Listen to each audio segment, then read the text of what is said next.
Russian researchers in the late 1940s kept 5 people awake for 15 days using an experimental gas-based stimulant. They were kept in a sealed environment to carefully monitor their oxygen intake so the gas didn't kill them since it was toxic in high concentrations.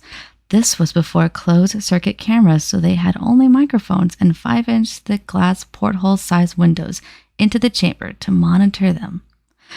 The chamber was stocked with books, cots to sleep on but no bedding, running water and toilet, and enough dried food to last all 5 for over a month. The test subjects were political prisoners deemed enemies of the state during World War II. Everything was fine for the first 5 days. The subjects hardly complained, and having been promised falsely that they would be freed if they submitted to the test and did not sleep for 30 days. Their conversations and activities were monitored, and it was noted that they continued to talk about increasingly traumatic incidents in their past, and the general tone of their conversations took on a darker aspect after the 4-day mark. After 5 days, they started to complain about the circumstances and events that led them to where they were and started to demonstrate severe paranoia. They stopped talking to each other and began alternately whispering to the microphones and one-way mirrored portholes. Oddly, they all seemed to think that they could win the trust of the experimenters by turning over their comrades, the other subjects in captivity, with them. At first, the researchers suspected this was an effect of the gas itself. After 9 days, the first of them started screaming. He ran the length of the chamber repeatedly yelling at the top of his lungs for 3 hours straight. He continued attempting to scream, but was only able to produce occasional squeaks. The researchers postulated that he had physically torn his vocal cords. The most surprising thing about his behavior was how the other captives reacted to it. Or rather, didn't react to it. They continued whispering to the microphones until the second of the captives started to scream. The 2 non-screaming captives took the books apart, smeared page after page with their own feces, and pasted them calmly over the glass portholes. The screaming promptly stopped. So did the whispering to the microphones. After 3 more days passed, the researchers checked the microphones hourly to make sure they were working, since they thought it impossible that no sound could be coming from 5 people inside. The oxygen consumption in the chamber indicated that all 5 must still be alive.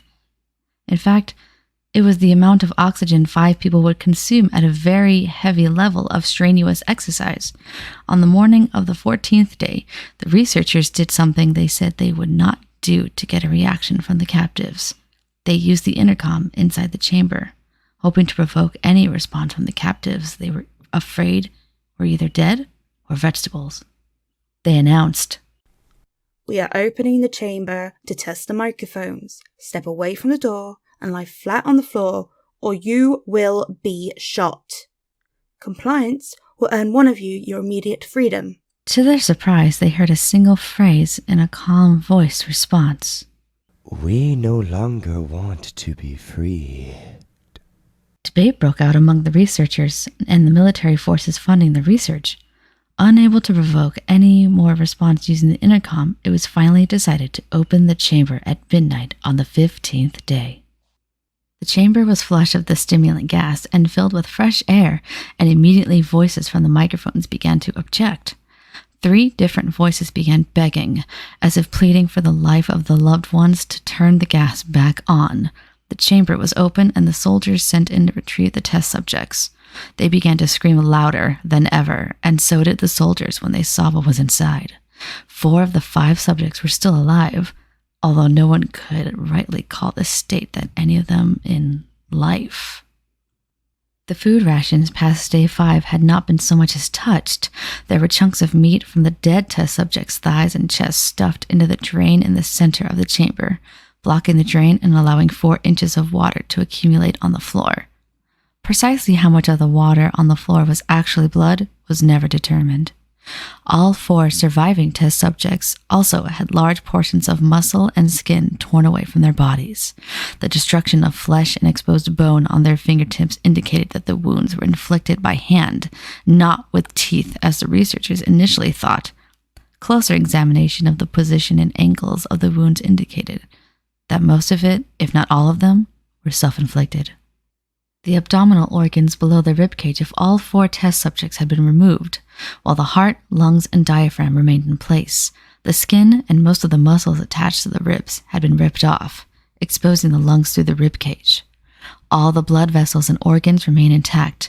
They had just been taken out and laid on the floor, fanning out around the eviscerated but still living bodies of the subjects. The digestive tract of all 4 could be seen to be working, digesting food. It quickly became apparent that what they were digesting was their own flesh that they had ripped off and eaten over the course of days. Most of the soldiers were Russian special operatives at the facility, but still many refused to return to the chamber to remove the test subjects. They continued to scream to be left in the chamber and alternately begged and demanded that the gas be turned back on, lest they fall asleep. To everyone's surprise, the test subjects put up a fierce fight in the process of being removed from the chamber. One of the Russian soldiers died from having his throat ripped out.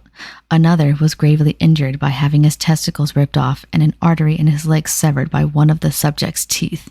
Another 5 of the soldiers lost their lives, if you count ones that committed suicide in the weeks following the incident. In the struggle, one of the 4 living subjects had his spleen ruptured and he bled out almost immediately. The medical researchers attempted to sedate him, but this proved impossible.